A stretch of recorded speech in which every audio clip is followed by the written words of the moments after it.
Thank you very much, everyone, for joining the Port of Oshawa Land Use Plan public meeting tonight.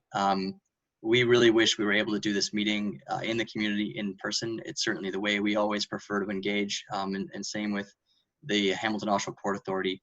But obviously, because of COVID-19 and distancing requirements, we're playing it safe and doing this online clearly. But we are also grateful that we're able to connect at the very least online and get some of your feedback tonight.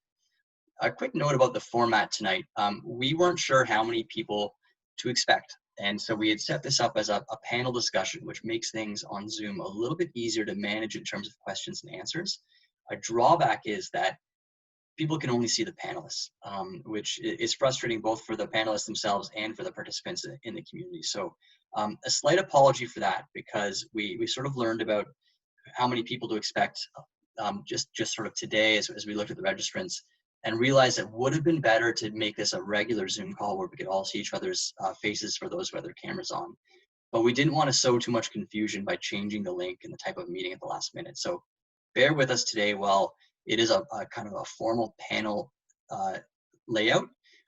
But also we're committing to you that there's lots and lots of time built into this discussion for interaction, both through the chat and through audio, for us to connect with one another. And at this point, I would welcome anyone who's logged in online to send a chat to either the panelists or everyone else, and just let us know who you are, so we know you're out there, which is fantastic. And then, like I said, we'll be coming back to a question and answer period for most of our time together tonight. So the purpose of our meeting tonight is to introduce the Hamilton Oshawa Port Authority, because many of you may not have had the opportunity yet to engage directly with HOPA, as they're sometimes called. We want to explain the current land use planning process that we're undergoing, and we want to provide information on the Port of Oshawa, its role in the region, the city, and what happens in the port. And most importantly, we want to receive community input on your priorities for the broader port area. Our agenda tonight is really 1/3 of information from us to you, just to get us all on the same page in terms of background information about the port and its role in the region. And then 2/3 discussion. So by 6 o'clock, I'm really committing to turn this over to discussion. We have some questions prepared already to sort of spur that discussion, but we also are welcoming your input. I'm going to show you in a moment how to do that. And I'm seeing some people texting to us panelists, letting know who you are, and I appreciate that. So I see Victoria from the City of Oshawa Planning Services. Appreciate you joining us tonight. And Chris from Lake Ontario Ship Pilot. You know, really great to have you on the call as well, given your experience.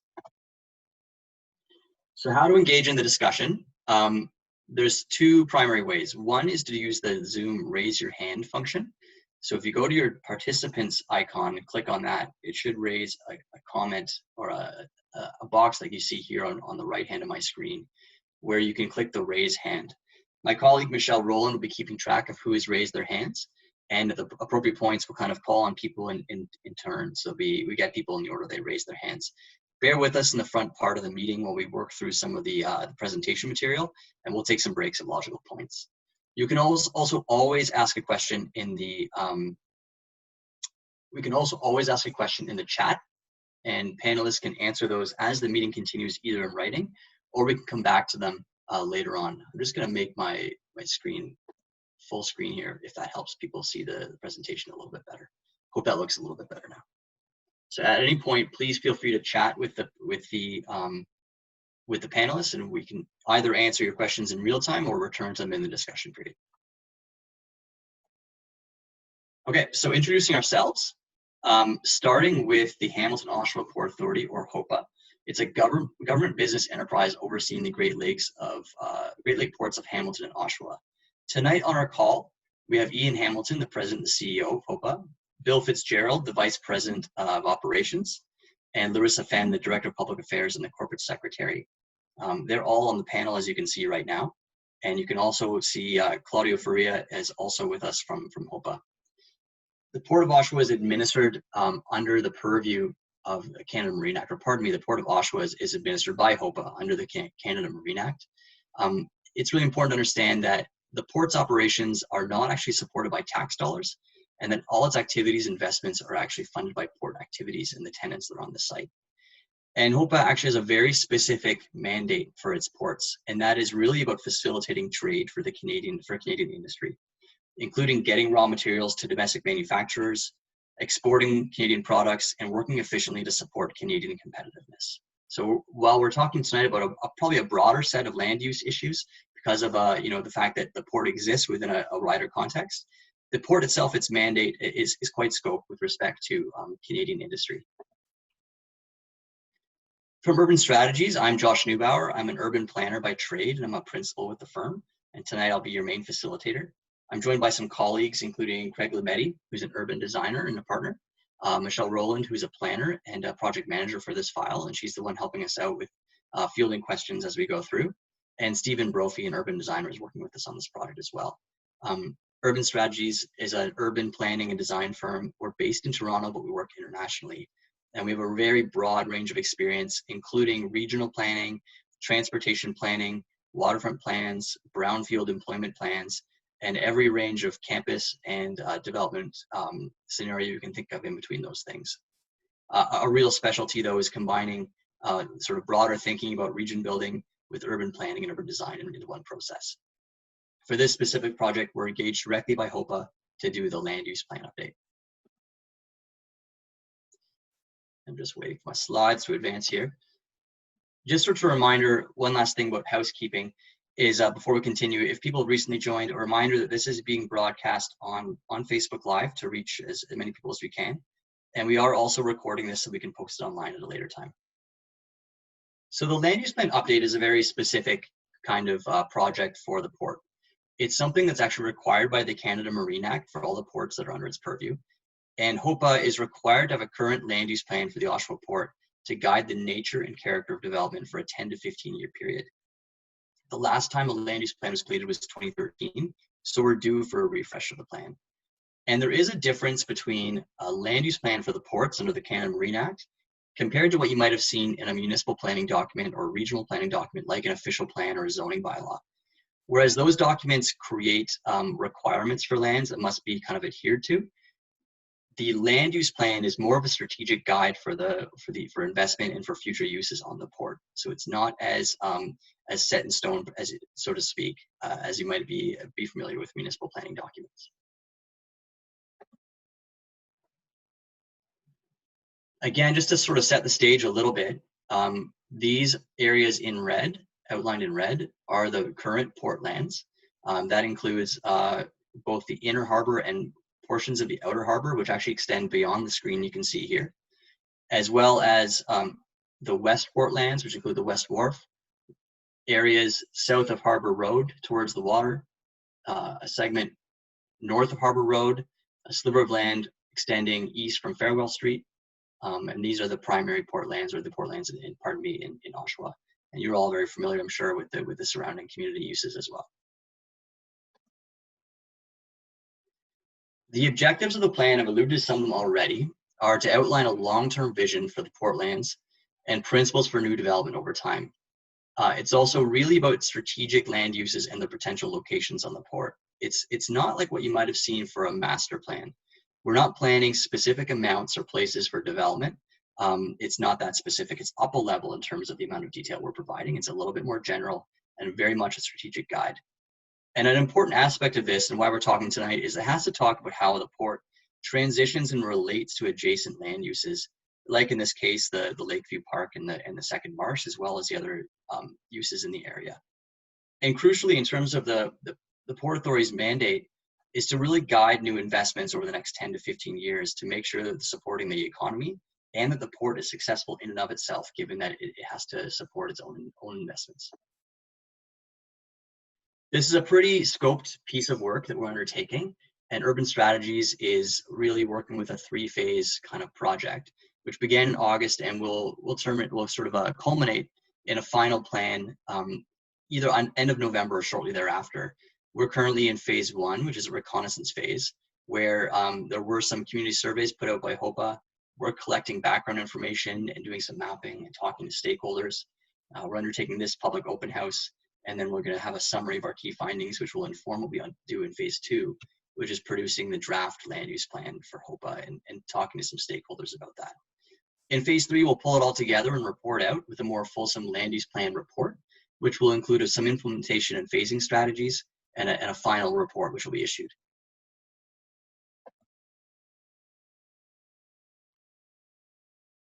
Okay, so now we're going to talk a little bit about the Port of Oshawa. Michelle, were there any hands raised that we should get to right now?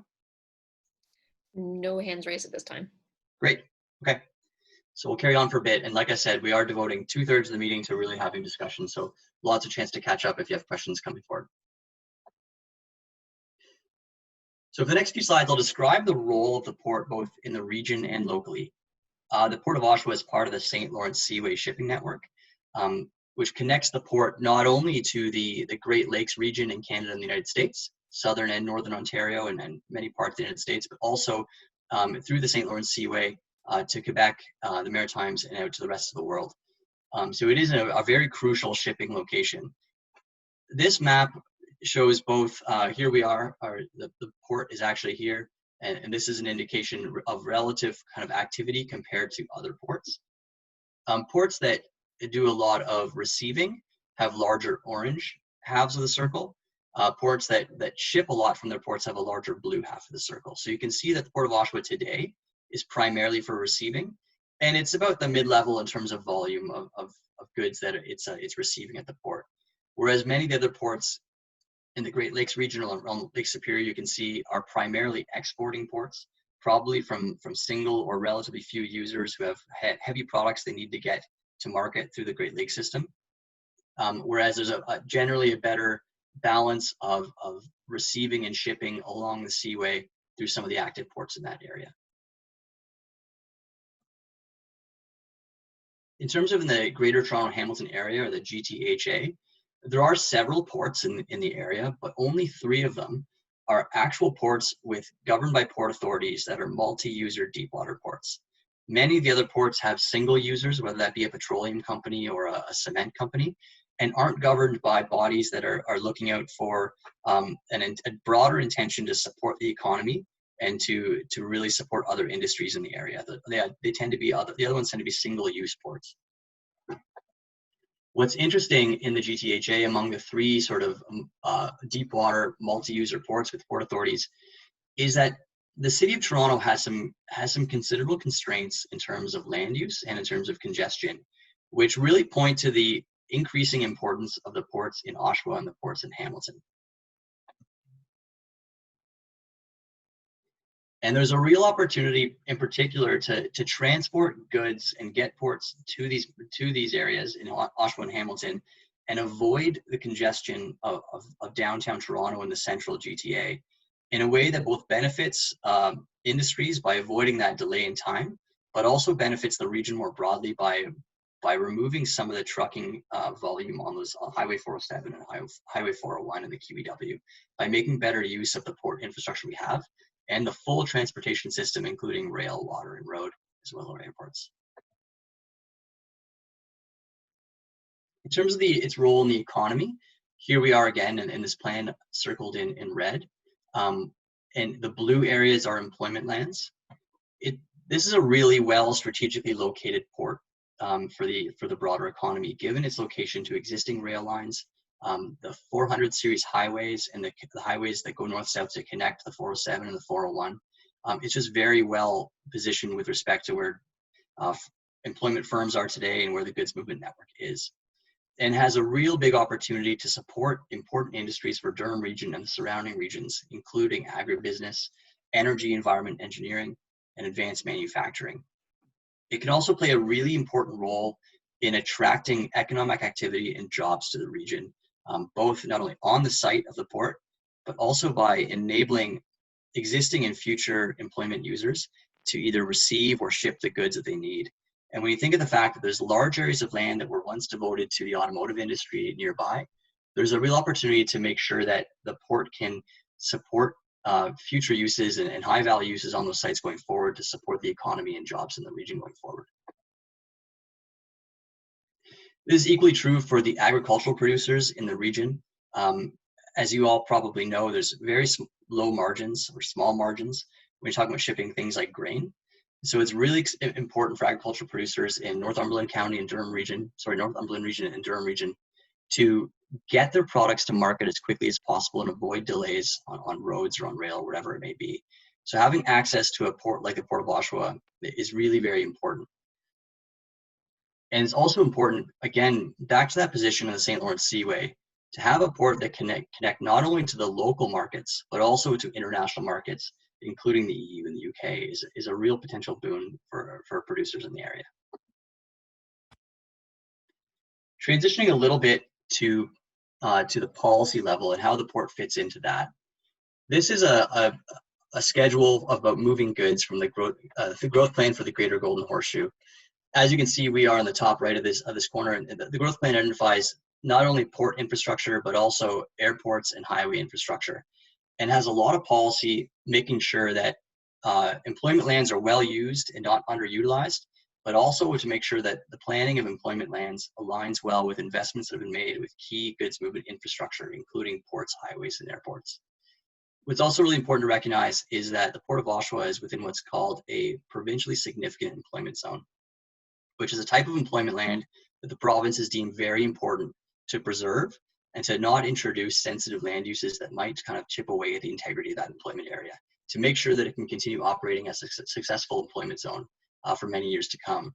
And crucially, to meet the regional growth targets, which we have over here on the top right. So the growth plan includes growth targets not only for each municipality, but for the regions.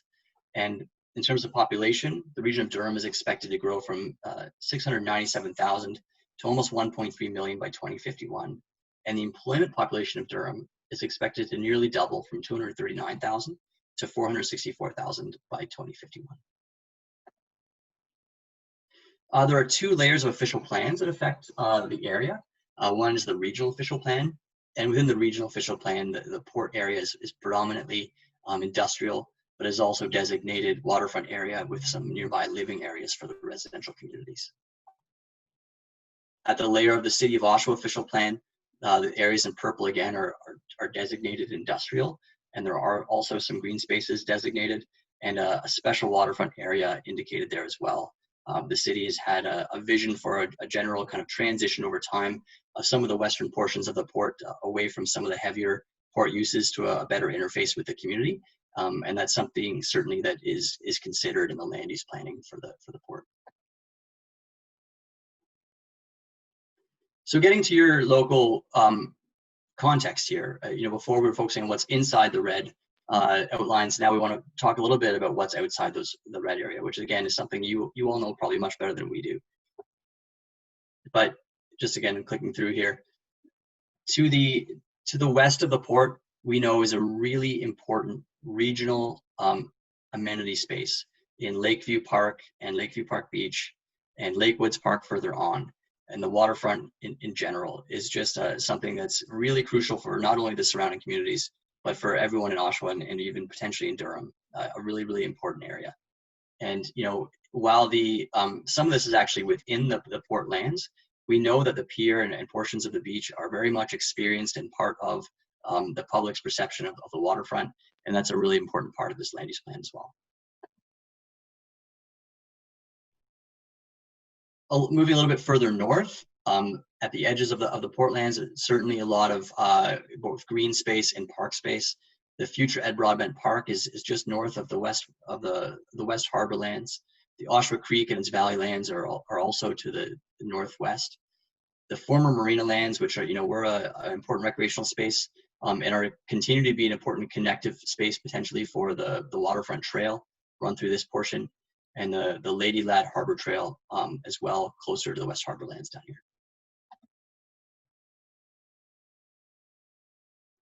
Harbor Road is a really significant link for the port. It's a very important truck access point into the port and for port users, but it's equally important for the surrounding community as an east-west link towards the Second Marsh and the Wildlife Reserve, and also crucially a really important place to potentially extend the waterfront trail connectivity. It's something we'll come back to a bit later on in the presentation. Finally, north of the port is a really important, as I spoke to before, the provincially significant employment area. There's some really important complementary employment uses, which, like the port, take advantage of excellent highway connectivity, rail activity, and again, proximity to other employment uses, which is always helpful.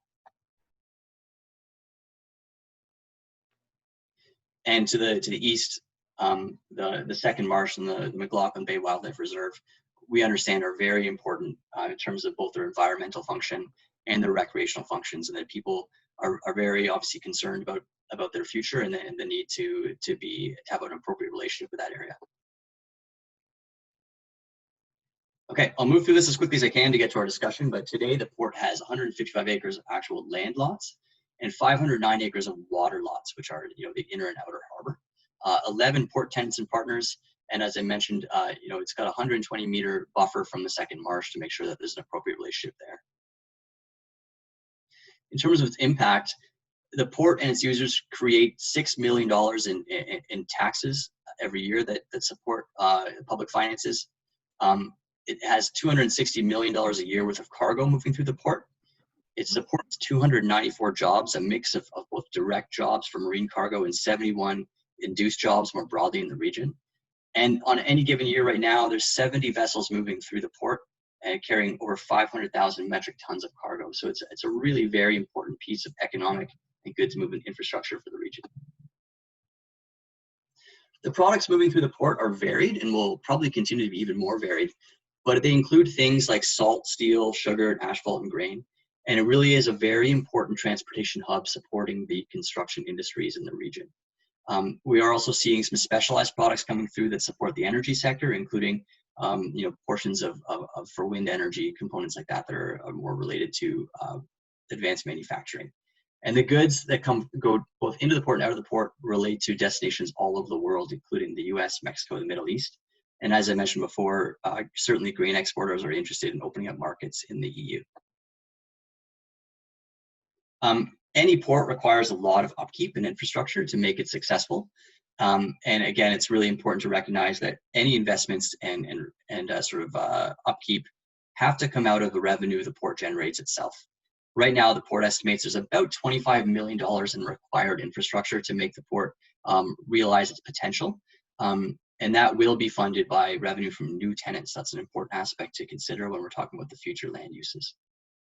We have a long list of potential infrastructure requirements here, and we won't get into the details, but certainly that could include dredging of the East Berth and the approach channel. Dredging is something that all ports have to do over time as things settle, and you want to make sure you maintain the appropriate and safe depths for vessels coming through. Also, some upkeep and construction of the berths and the spits on the port. The ability to improve road access and utilities, and maybe take down some obsolete storage sheds to make use for better and more useful cargo lands. Improve surface and stormwater management infrastructure to reduce dust and improve the quality of water that's eventually coming off the site. And of course, because it is a marine facility, we do need excellent gates and fencing for security. And there's the potential to consolidate the site office just to make better use of land and make management flow a little bit more smoothly. This is a very busy slide, but I'll walk you through it. When the port decides on which new uses will actually locate on the port, when the Port Authority, makes those decisions, they have two different frameworks they run through. One is at the Port Authority, which is a tenant evaluation process, and the other is a legislated environmental review, and both have to take place. On HOPA's side, they evaluate tenants first by talking to a potential new tenant, understanding their business proposal and what kind of land use they have. They then go through a due diligence process to make sure that conceptually it fits with the mix of land uses and that it could physically fit on the land. And they do a preliminary environmental check as well. They then would review the leasing and proposal generally from a business perspective to make sure that it makes financial sense for everyone involved. And then if that tenant is selected, there would be ongoing tenant support with respect to business growth opportunities and environmental management going forward. On the other side of the equation is the environmental review under the Impact Assessment Act, which is a federal act. That requires first making sure that the act actually applies. And at the simplest kind of way of thinking about that is that usually that applies to things that are more permanent in nature that actually have an effect on land rather than temporary or sort of non-land based use arrangements. The second step is to evaluate the environmental impacts. And then a third and related step is to gather knowledge from indigenous groups, local community members, and federal experts, which then all gets considered, including that feedback in the environmental review. And then finally, a decision is made and posted before the tenant takes place. Okay, I'm going to continue moving quickly because I know we're coming up on what I promised was a half-an-hour presentation. So a bit of a summary of what we've heard so far. HOPA did issue some community surveys, and 4 themes really stood out to us, which was that people really do want continued environmental stewardship of the harbor and the port lands. They also want protection of the second marsh, and the surrounding environmental areas. And they do want some improved appearance of the port. And they will also want improved access to the port and to make better use of underutilized space. We've paraphrased some of the main comments from the community, and those include improving access and quality of the waterfront trail. Some people want to see a growth in port operations and a diversification of the activities there for the economy. People want to find ways to make the noise and visual impacts mitigated or improved. And as well as we've talked about before, some better focus on environmental stewardship. People also mentioned the potential to educate the public a little bit about what's actually happening in the port and to continue building a relationship between the community and environmental groups in the area. And we certainly hope that meetings like this will be an important step towards that. And generally, people wanted to see a better balance between recreational and port activities so that the waterfront is an area for everyone to enjoy. There were also stakeholder interviews and surveys, which brought about some other findings, and some of them are similar to what the community had to say, and some of them are a little bit different in their perspective. Certainly farmers really want access to the port, and they see it as an opportunity to reduce their transportation costs. And people think that this could also minimize the amount of truck volume on the 401 and 407. They do see this as having real high potential as a place to improve access to markets domestically and internationally, as we kind of discussed already. And that there's a need to balance the truck movements for the port and the surrounding users, so there's no conflicts or perceived conflicts between how the trucks move in and out of the site seamlessly.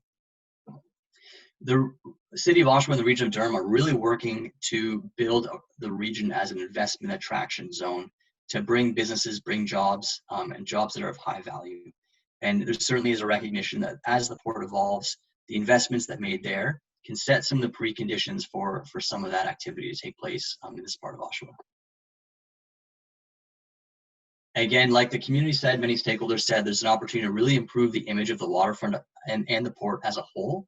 And this might be done through things like public art or different pieces of interpretation that would help the community understand it. We talked a little bit about the need for access to the port, and people did rightly note that Harbor Road is an important truck link for the port, but should also play a role as extending community connections to the second marsh and areas like that. And of course, the city really wants to establish a common vision for the waterfront lands and to see a bit more of a cohesive condition between the edges of the port and the community areas around that. And there's a real opportunity also to showcase the shared histories of the waterfront, the port, and the surrounding uses, so that everyone can see all aspects of that as they walk through the area.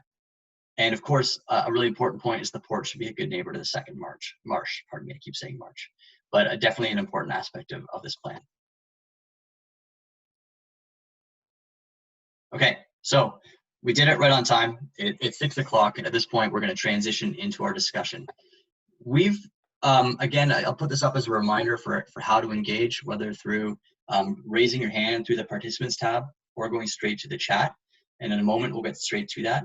What we're proposing is a bit of a two-part discussion. We first have a sort of a primer question that we'd like people to consider and maybe respond to, which is how you use the port today and how the port can best support your objectives for the broader area around the port. And then what we'd like to do after that, we'll spend about 10 minutes on that, is go through together some focused discussion on 3 topics about the beach and the promenade area, the West Wharf interface around Simcoe, and then a potential for the Harbor Road extension.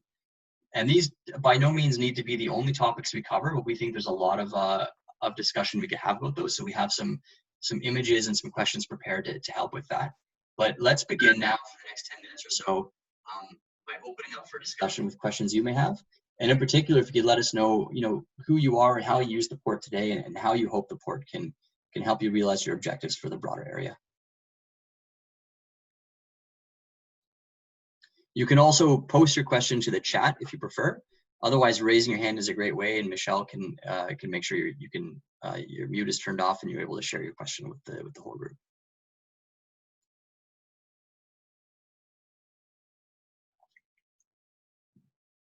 Anybody want to start us off with a question?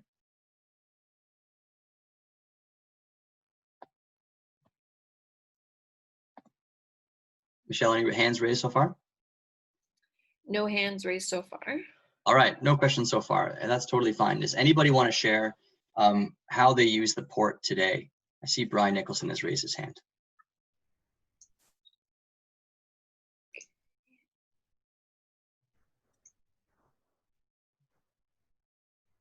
Sorry, hello, do you hear me okay? Yes, we can. There you go, Brian. I guess the biggest problem that most Oshawa residents have raised to me, and I've been elected representative down for this area since 1985, is how do we use the port when the only thing we can do is stick our fingers through the chain link fence and look at it? We are not partners with the port. The port has basically chased the people of Oshawa away from the port over the last 4 or 5 decades. So you asked the question, how do we use the port? I guess the answer would be we don't. Sure. If you can address that. Yeah, Councillor, thank you for raising the question. Actually, the question I was hoping to raise was how to use the port area, because we recognize the port exists within a broader community context. You're absolutely right. The port is an employment area with fencing and security, and much of that will remain primarily for safety and security. So that's not really something we're really contemplating in terms of introducing public uses on the port. What we can talk about a lot though together today is how that port area interfaces and potentially looks and can be experienced around its edges to the community. So I don't know, Councillor, if you have any further thoughts on that aspect of it. So thank you for asking the question and giving me the opportunity to clarify. We're not literally looking for the public to be using, actual port facilities, but there are really important areas of interface between the public and the port, areas like Harbor Road, areas like near the beach and on the pier, and the like. So if you have any comments on that, that would be great to hear about. All I can suggest to you is it is the perception of the city, and I think of most residents, that the beach should be transferred to the city immediately because it was always intended to do so. There seemed to be an oversight in the planning process. Obviously, we want to keep the pier available as that's basically our entry point to viewing the port and seeing the activities you have, and it's key to our development. My only suggestion in the land use you consider is a long-term transition of removing all industrial uses off the west side of the harbor, allowing that to be the transition zone between the active industrial uses of the port and the park uses and environmental uses to the west. So I would definitely have you be creative in trying to use the West Wharf simply as your transition area, as opposed to trying to create a transition between the West Wharf and the neighboring community. Thank you, Councillor, for the additional comments on that, and certainly a lot of room for creativity in the long-term land use planning for the port. And we do know that is the city's objective in the long term to see that kind of transition you're referencing. I do think that there's a lot of opportunity that we're going to be exploring, and we want to talk about tonight about improving the relationship at the West Wharf. At the same time, the Port of Oshawa does have limited lands and isn't in a position to expand their operations elsewhere. So whether the West Wharf would not be used for employment in the future is a little bit less likely and out of scope of what we're considering for the time being, but certainly a strong commitment to improving how it looks and feels with the surrounding community, and something we definitely want to discuss further.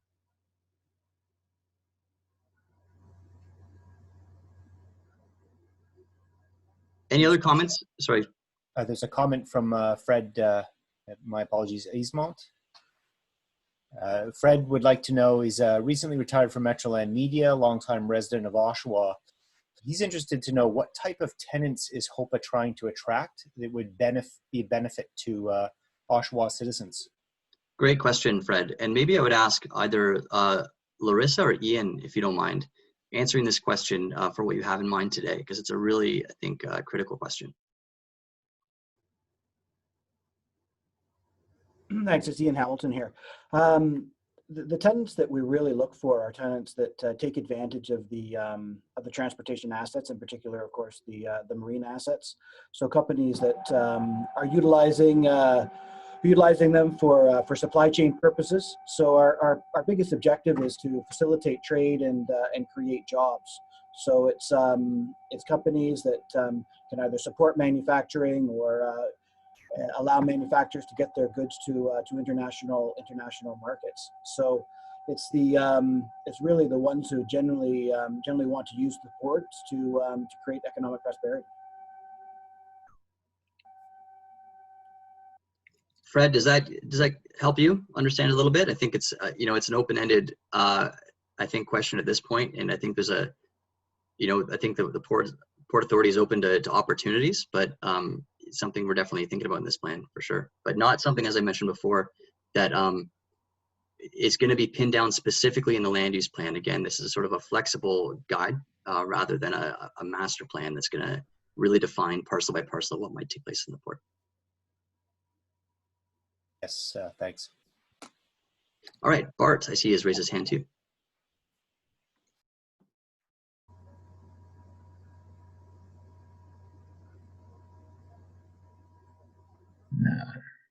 Can you hear me now? Yes. Awesome. Okay, I'm a recreational boater. I have a sailboat that I keep in Whitby Yacht Club. And probably most of the people know that the marina closed in 2002. And it's sad that it happened, but our club kind of benefited from that with membership. But the city of Oshawa was going to boat shows in 2013 and 2015, touting a new marina on the West Wharf. Can any of the people here comment on any thoughts on that? On if there's any plans at all? Yeah, I think we can probably, this might be a two-part answer from the panelists here and potentially from a city representative on the call as well, if there's an opportunity there. We do know that it is council has raised the potential for marina on the on or adjacent to the Portlands, and certainly something that is in consideration in the land use plan in terms of that if that were to happen one day, and there probably are some likely locations where that could happen. But I think the city also has to sort of, I believe the city's still making a decision in that regard, if I'm not mistaken. I'm seeing that Megan Harrington is pointing out that, Bart, if you have questions about that might be best answered by the city staff themselves, potentially outside of this meeting, but there may be others on the call that can respond. And I can just add to that a little bit, is that the city does have a process underway right now, which is looking at development of a boat launch and where it might be best located.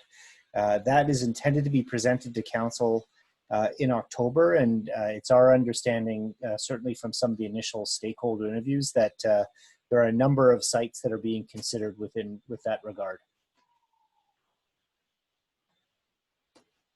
Okay, thanks very much. Yeah, great question. It's one of the funny ones where it falls between a location that we're talking about here, but a process that we're not talking about. But hopefully there'll be some clarity on that soon. Thank you.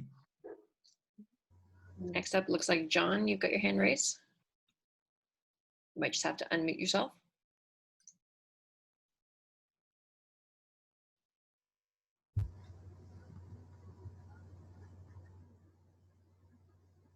Can you hear me now? Yes, we can. I'm a little concerned about some of the things that are discussed with respect to the west side of the port.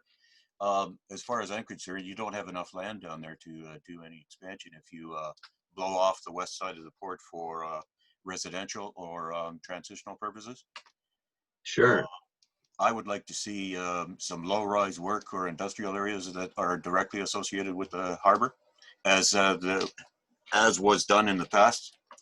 I don't see it as a major problem if the work areas and the industrial areas are neatly built and with in a quality professional fashion, which can be done. I don't see high-rise residential areas down there, as is being proposed and probably going to be done with the Whitby Harbor. And I was part of a group over in Pickering that helped prevent a high-rise development near Frenchman's Bay. High-rise development, condos or apartment buildings are inappropriate for the HOPA area. They are not in keeping with the keeping with the nature of the port as an industrial area. So I would think that that west side you should take into consideration as being an area that should be kept as expansion for the port, depending on, of course, if Toronto is lessened as far as port authority goes. Sure. Thanks, John, very much for the comment. And I'll kind of address a couple different things I heard in there. One is the idea of expansion. And just to clarify, no expansion is actually proposed in terms of the footprint of the port. This is a plan of the existing port footprint. So we're not, the Port Authority is not putting forward any kind of plan here to expand the area it currently occupies.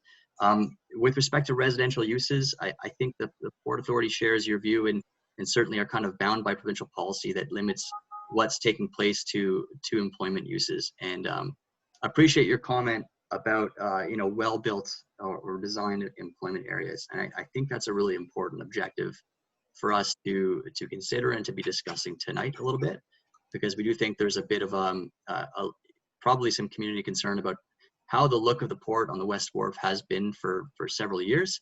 The Petrichor facility being an obvious example, and it's now being demolished, but obviously a lot of community frustration over some of the way that the port has looked over time.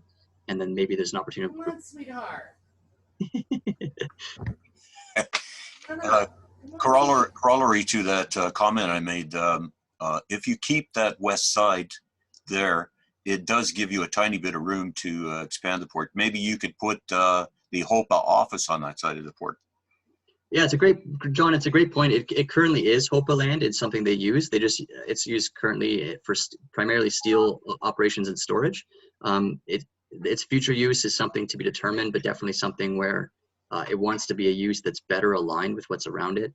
And certainly something we're thinking about in terms of the way it can be accessed and the way it can be interfaced so that it has as little negative visual impact or transportation impact on the beach and the promenade area as possible, and potentially can even augment the way that area looks compared to how it is today. Yeah, definitely. And speaking as a teacher, you could also maybe set up a small facility there that would be quite useful for educating the public on what HOPA is all about. It's a really fantastic suggestion and something I definitely want to come back to in a moment when we have some preliminary ideas about other places that we can share with you. So thanks, John, for that. I'll be able to speak a little bit more about that maybe later on. Good stuff. Appreciate it. Michelle, who's up next?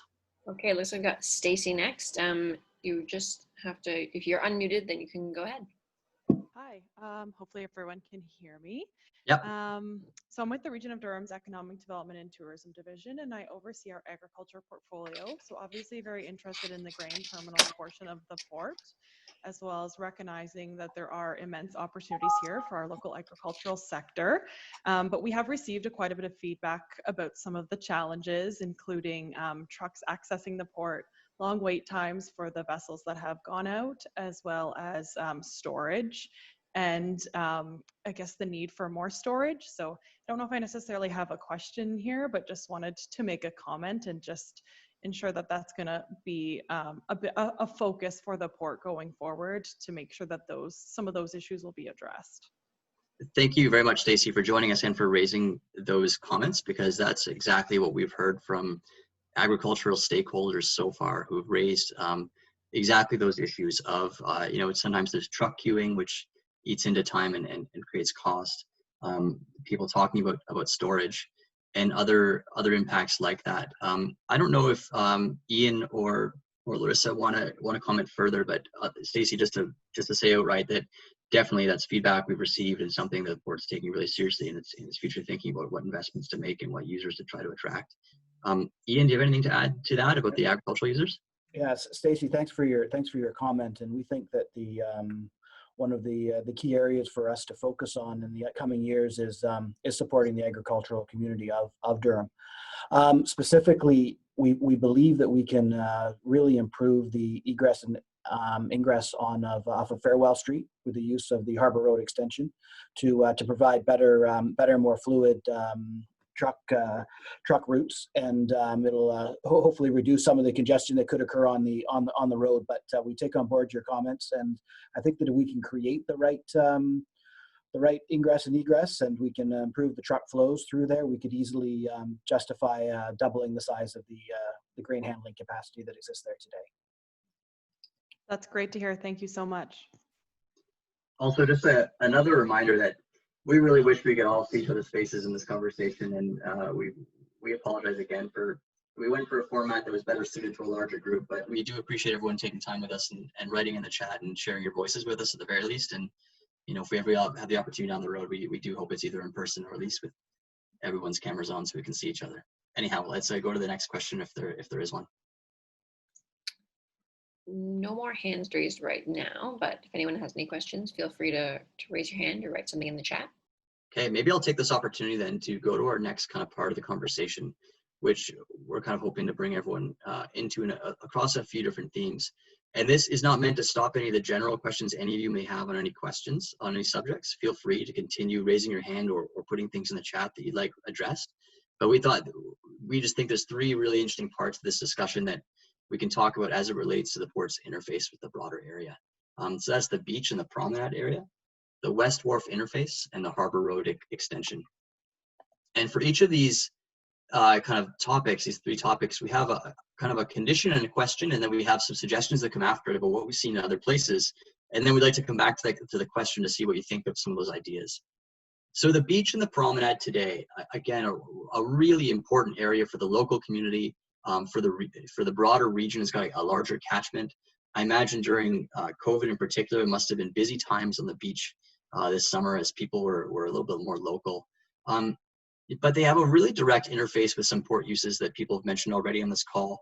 And it's not really ideal, both in terms of the way things look and the way vehicular activity takes place, and generally the quality of the place. And also the fact that you have this fantastic park and beach next to something that doesn't quite seem to jive with it from a design perspective. So one thing we're thinking of is we're looking elsewhere, and we're seeing things like Sugar Beach in Toronto, which is really about celebrating rather than trying to hide or not really address the fact that there's an industrial area next to it.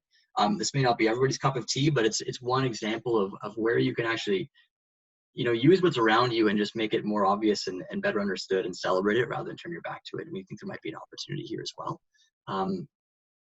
There's also generally other things you can put in place. And I think John spoke this before, is sort of you can have some interpretive educational elements which can help people sort of appreciate the interrelationship.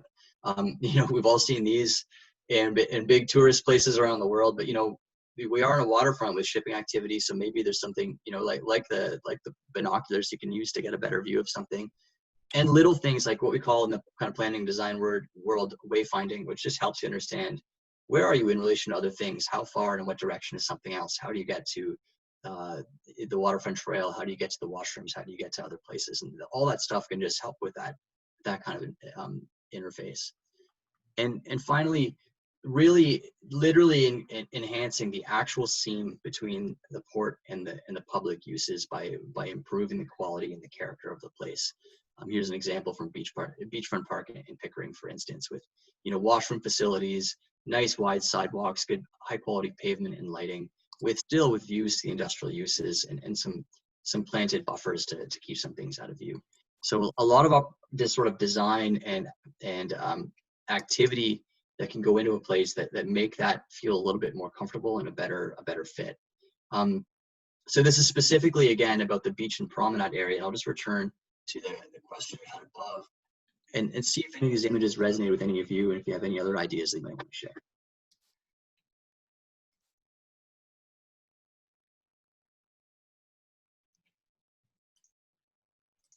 Yeah, I think, just to build on some of this and see if people are going to respond to the counselor's point, I think there can be a sense that there is no relationship with the port if it's completely closed off and there's no way to actually understand what's going on right beside you. But because, industry is able to occur in a much cleaner way now, there's no longer that need to kind of keep people separate. And there's a real desire in urban environments for people to really sort of be able to experience some of these activities that are happening, and that's only increased if you can build on some of John's points, which are educating people about what's going on, giving them opportunities to sort of see the activity that's taking place, and sharing that with them so they can actually understand how the port is relating to the rest of the community and the broader economy. So the question from Megan in the chat about if there's a similar interface with the Hamilton port or the industrial park use. That's a great question and I'll turn this over to Hope in a moment. I'm a Hamilton resident myself, but I would say that it is a little actually challenging in the Bayfront in Hamilton, because many of the more traditional port uses aren't in areas where there's much public interface. So it's not something that in the sort of the core of the bayfront, you see that. What you are seeing though is at the edges of the place where there are more public uses, there's a lot more kind of celebration of the harbor in general. But maybe Ian or Larissa, your team are closer to this issue. If you want to talk a little bit about what has worked and hasn't worked in the way you've planned the Hamilton port in relation to its context in the waterfront. I'll kick it off, and maybe Ian can jump in later.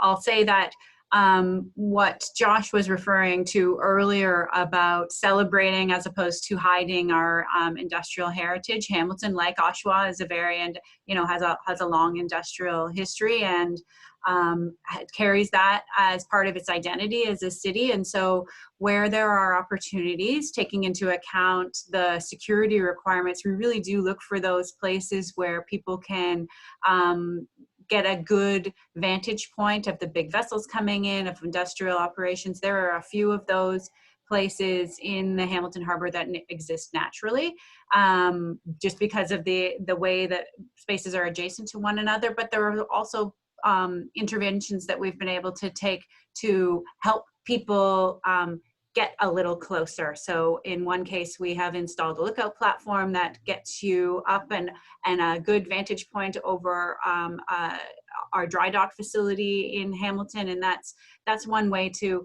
help increase awareness and understanding and a little bit of that accessibility. And we're also undertaking a major project right along the shipping canal, where you can get as close as you would ever get to a large vessel. And that Fisherman's Pier area, again, the vantage point from there is very much about what you can see of the industrial harbor. We take it as an opportunity that we don't shy away from, as an opportunity to showcase and to celebrate and to build an understanding of the industrial heritage. So very much what Josh was saying about finding ways to celebrate the fact that this is part of what Hamilton and what Oshawa is as a city, and help build an understanding of that. Great, thanks, Larissa. Before we move off this topic, if anyone else has any comments, please jump in. John, I think you did suggest that. Oh, there's John right on cue. You had some suggestions for better educational kind of treatment. So, John, why don't you go ahead, and then we'll address a question that Wendy just put to the chat.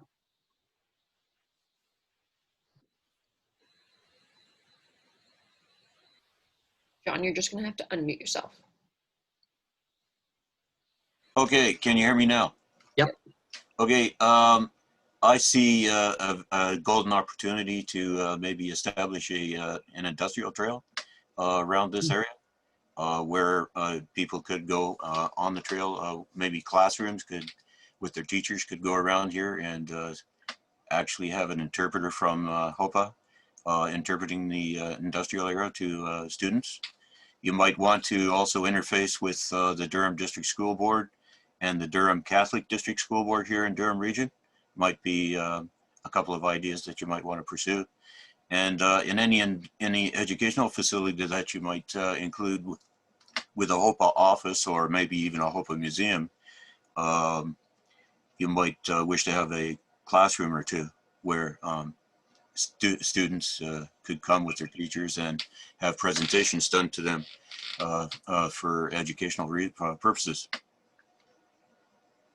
Thanks, John. These are excellent, really excellent ideas, and we appreciate you bringing your teacher perspective to that. I think everyone finds it a bit exciting to learn more about what's happening around them. And while we kind of appreciate the frustration with things like fencing and security, if you can find ways to help people understand what's behind there, it certainly makes that a lot more, a lot more exciting and beneficial to everyone around there. I really think Wendy has put some excellent points in here too. Wendy hasn't raised any questions, but some really good, distinct kind of reactions to what we've talked about so far. So Wendy, hope you don't mind. I'm going to read some of these out for the group. But,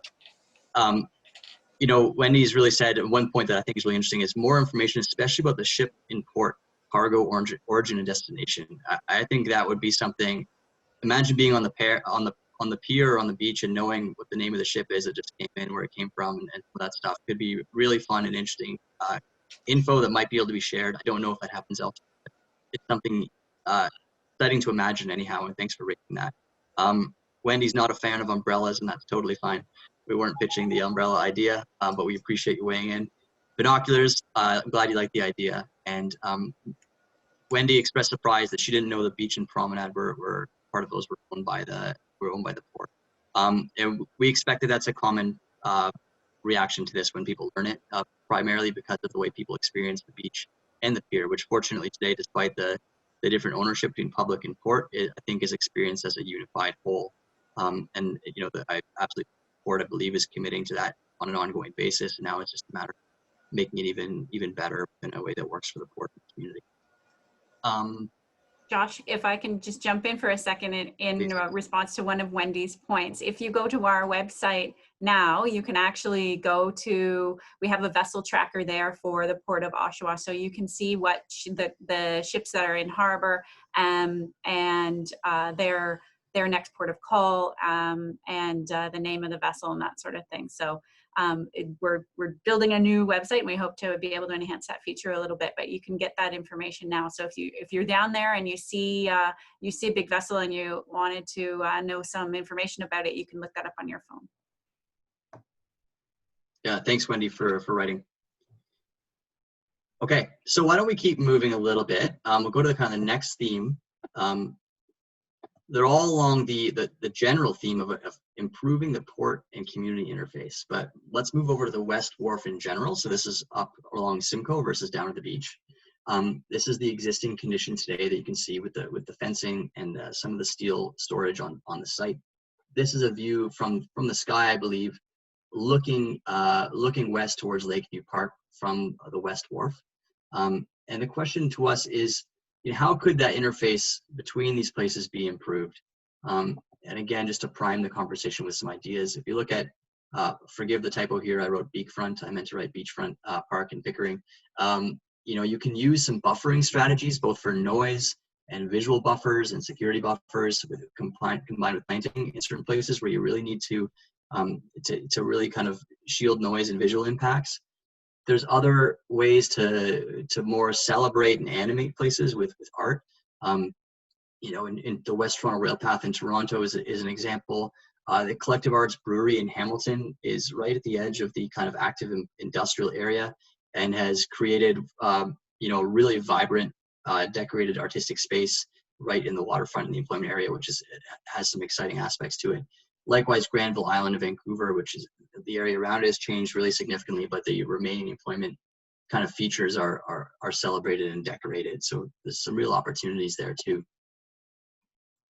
Larissa did point out, I had all kinds of ideas floating in my head, and Larissa did correct me that some structures aren't allowed to be painted it affects the function of the materials after a while. So it's not like we can put murals on absolutely everything, but it doesn't mean there's not opportunities to find the right places potentially if that's what the community's interested in, the port's interested in. There's also the opportunity to literally use the seam and the edge between the port, the West Wharf, and the community to deliver some of the things like connectivity that people are looking for. So as you're looking at a landscaping strategy, can that landscape strategy deliver things like stormwater retention, like native planting species that help with the ecosystem and stormwater runoff? Can you deliver connectivity, things like aspects of trails and walking infrastructure? So again, just posing questions here for everyone to think about. This is an example in Toronto next to a TTC storage car facility. And if I can add just to this example, you see, unlike the last examples, this one's built in some of the windows to look through. And so, as a place I know, when I ride by here with my kids, they always want to kind of stop and they look in and they see the streetcars moving around and that sort of activity. So that's, again, just building awareness about what's going on while at the same time buffering a bit of the use. Also, this is a good example of balancing the real need to provide some of these kind of protections. Again, these yards for the TTC are noisy. So this is us trying to balance the need to reduce some of the noise impacts and the visual impacts, while also balancing it with delivering some benefit to the community and some transparency in there while still having that important function. So just a couple examples to share with you, and we'd love to open this up for your ideas about the West Wharf area in particular. Michelle, were there any hands raised? Looks like John's got his hand raised, and once you've unmuted yourself, should be good to go. Thanks, Michelle. Am I unmuted? You're good. Yep. Yeah, I'm with the Oshawa Public Arts Task Force. I see this as a golden opportunity for public art on the West Wharf between, say, the road and the actual maybe future development that's put in there. You could have artists come in by commission to do public art that would benefit the appearance of the area as well.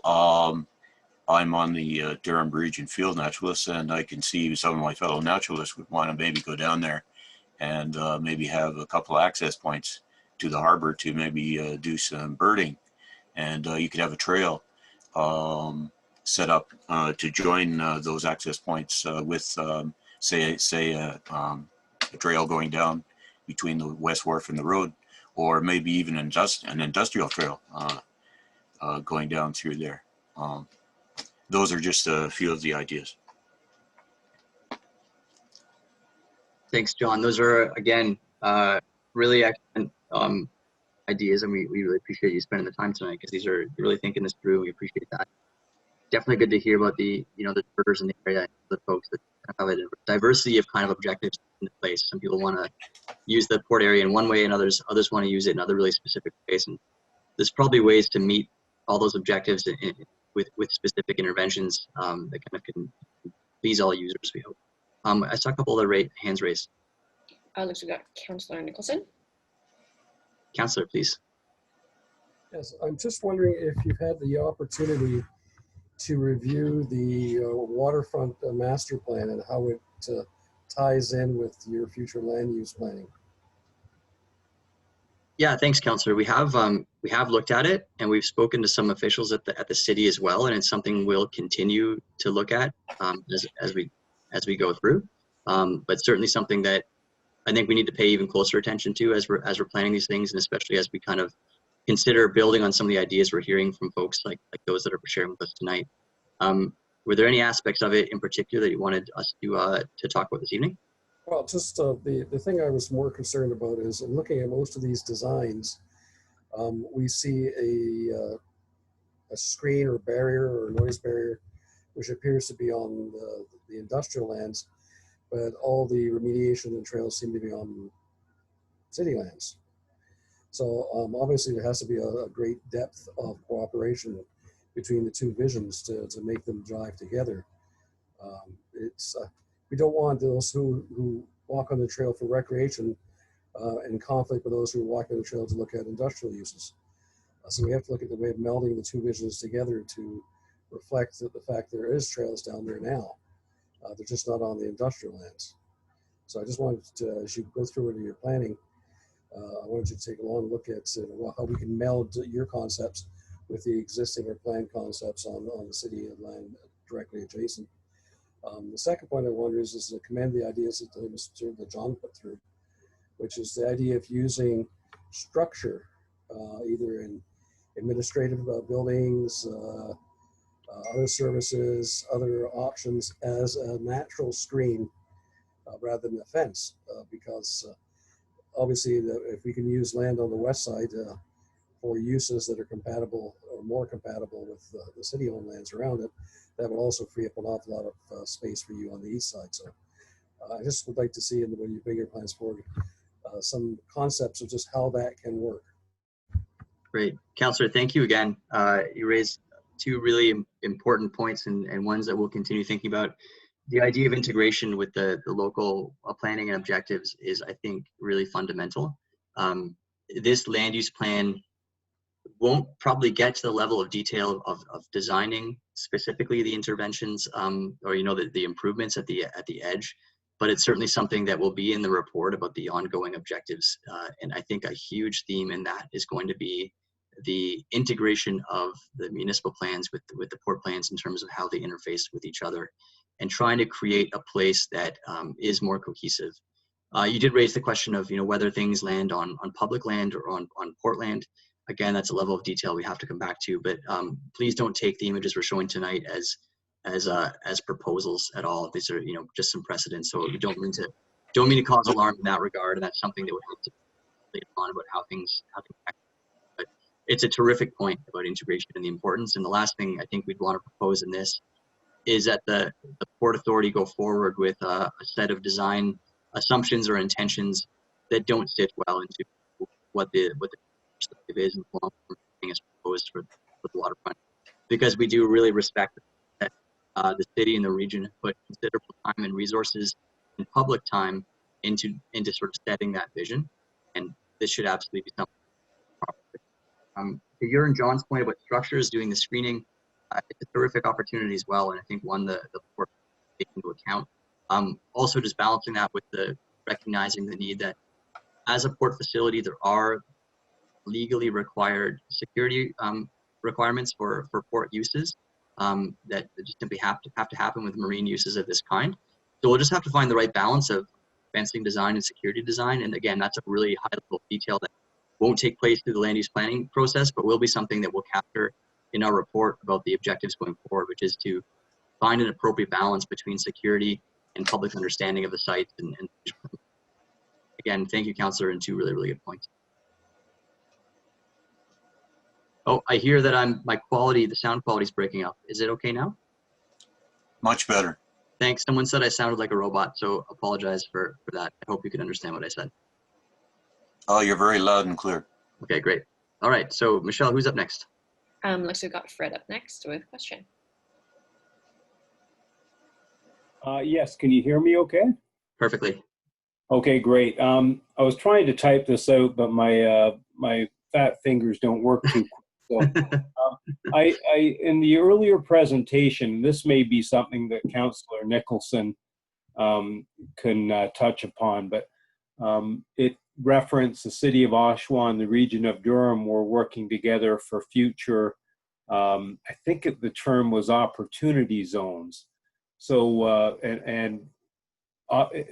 if it was opportunity zones within the existing lands that you wish to gain more tenants, would you be working then, am I reading into that you'd be working closely then with the city and region to attract those industries that would benefit from such an opportunity?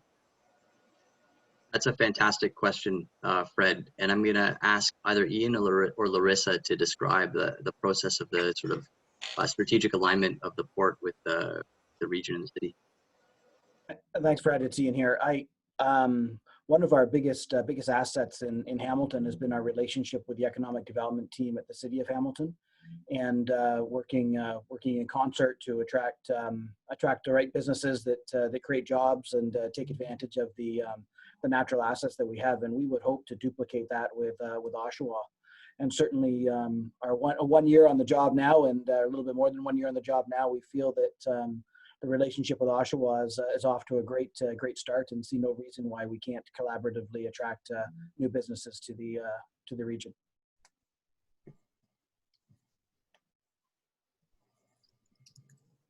Okay. Is there someone else with their hand raised, Michelle? No, no one else has their hand raised. I thought I saw a couple others. Okay. So why don't we move to our final kind of theme that we have prepared? And again, people, please keep raising any questions or comments you have outside of, the suggested topics. All right. So another really important part of the port area is the Harbor Road and the potential for a Harbor Road extension deeper into the port land. The Port Authority is planning to extend the road to provide better access to port lands, not only to improve, the flow of traffic and trucks into the site, but also for a bit of redundancy to make sure that there's a loop taking place with not only one point of access. In the case of, things happen, whether it's someone breaks down on the road or something else happens, you need more than one access point. But it's also recognized as a very important potential community link as a recreational path, walking and cycling. I think it was John certainly referred to birders in the area might wanting certain trails or potential for industrial trails. So we want to talk a little bit about the character of the place in the future and what people would like to see. How can we enhance the comfort and safety for pedestrians and cyclists and access to places like the Second Marsh, while balancing the fact that, again, it's going to continue to be an important port access point? These are some examples from other places. I believe this is in the Don Valley in Toronto that helps with the safe crossing that also kind of celebrates the character of the area. Here's just a high quality multi-use path with enough space for people to go in both directions, both walking, running, and cycling, and the like. The wave deck in Simcoe has, you know, some really nice wayfinding and some acknowledgement of what the purpose is there.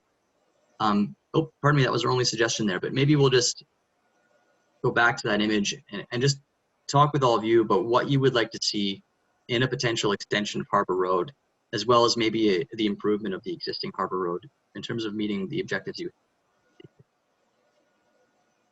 Looks like Councillor Nicholson has his hand raised. Councillor, please go ahead.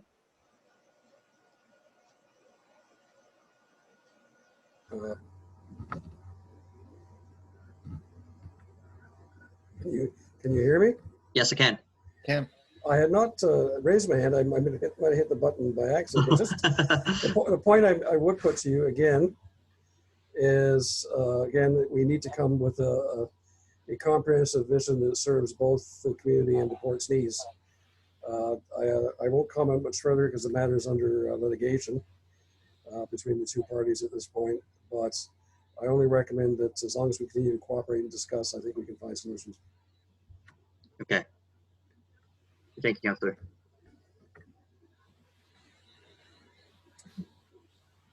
This certainly is one of those opportunities where, you know, investments can be made that really help to sort of enhance the operations of the port, but also I think do what's really important, which is find ways to better stitch the whole waterfront together so it, you know, reads as a more comprehensive, connected piece. And certainly in the stakeholder discussions we've had, you know, people are talking about the waterfront on both sides of the port and the types of uses that they're enjoying there. And so this can really help to do that. And, you know, certainly I know when I've been down there with my family cycling through there, that there's lots of opportunity to sort of enhance that and make it safer, particularly for some of the younger kids that want to get out to the marsh and see the wildlife there.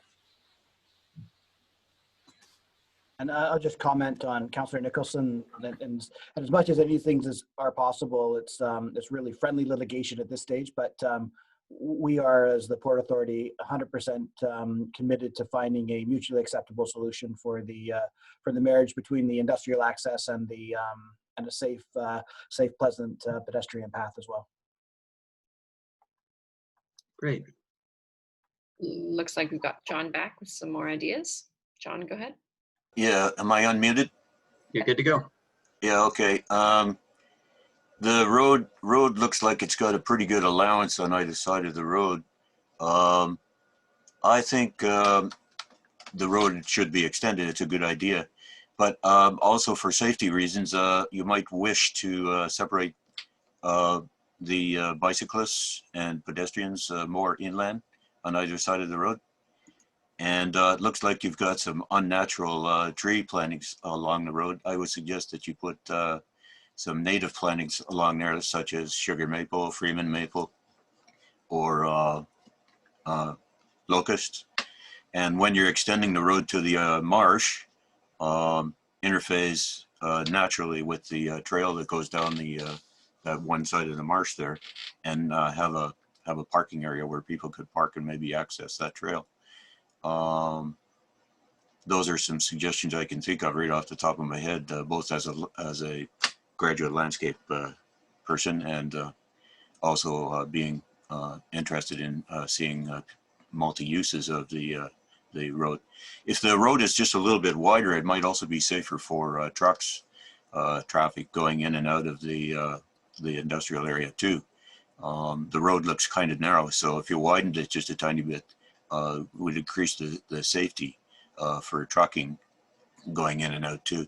You might also want to consider rounding the corners somewhat for turning trucks, especially if they have 53-foot trailer on the back end of the truck. It might also make the roads a little bit more accessible. That's great. Thank you, John. And we're actually, really fortunate tonight to have it seems like this really aligns with a few of the areas where you have a lot of ideas and thoughts about. We do appreciate it. You've raised some great points, but not only the function, but the ecological function the road itself, and issues of safety and balancing users, I think it's something that's going to be fundamental. If this road is going to successfully kind of, as Ian put it, marry the objectives of the city support, it needs people, both the drivers of large trucks and the people that will be using it on feet or on mobility devices or on their bikes, to feel comfortable sharing that space. And that's going to need a design that really demonstrates and really promotes that safety. So really appreciate your comments. And Yeah, you can really make that road quite attractive if you're using native plant materials. It's a great suggestion. Thanks.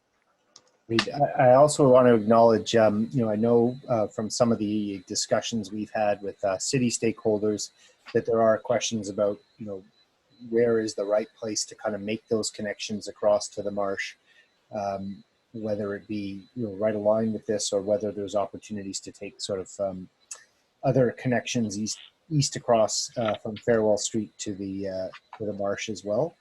So there's a range of things that we're going to have to look at here. You may also want to consult the city's management plan for the marsh. Yes, we've been chasing up on that. We realize it's in draft form now, and hopefully will be finalized shortly.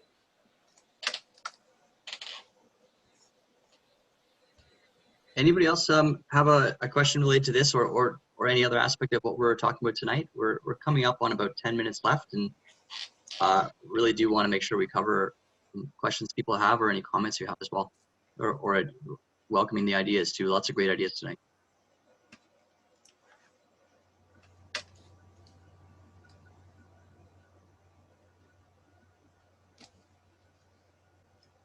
All right. Any final questions by text or by raising one's hand digitally? That is.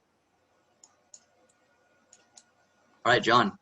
Yeah, it comes to mind. I lived in Thunder Bay for 14 years, and they've done quite a job on improving their waterfront.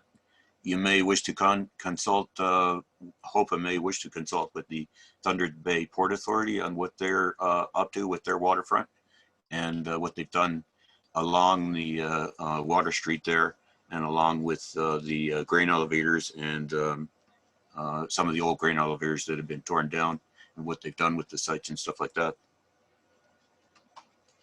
Thanks, John. That's a good suggestion.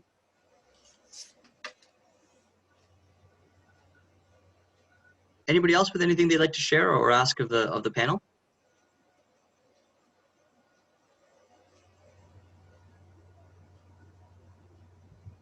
Roger just gave us a nice compliment over the text, and we appreciate that, Roger, for sharing that with us. We're happy to provide information for you all tonight. Again, we do wish we were in a more back and forth informal setting, and maybe in the future we'll have that chance, but at the very least tonight we're really pleased to be able to share with you a bit more information about where we're heading in the process that we're in. So thanks very much, Roger, and to all of you for joining. Okay, well, I hate to end time we have together early because it is valuable time, but I also am happy to give people back 10 minutes of their evening if there's no more comments. So I'll just give one last call out for any comments or questions anybody wants to raise, and then we can either address those or close out the meeting. Okay, gone. So here's just some quick next steps. These are very high level. Is that with the input we've received tonight and some additional input we'll get from some stakeholders we still need to consult with, including the First Nations, we'll then move into a second phase of actually developing the land use plan. At any point, please visit the website to sign up for the mailing list. And there's also contact information there for the Hamilton Oshawa Port Authority. If you have further questions or comments, welcome to reach out. Those are captured in the process as well. And there's some social media contacts here as well for folks to stay updated on what's happening with the project. As we said, we're heading towards end of November, maybe December wrap up for the project. So it won't be long before you hear back from us in terms of the final plan. It may land in the new year, depending on how things go. But that's sort of where we're heading. And just finally, one last time, on behalf of myself and Urban Strategies and HOPA and all the panelists here, we really do appreciate the time you took out of your evenings tonight. And we're looking forward to having sort of ongoing discussion about this as the project proceeds, whether that's on social media or by email or seeing your final comments on the plan once it's public. So thanks all, and have a great evening, and take good care. Bye-bye. Thanks, everyone. Thank you.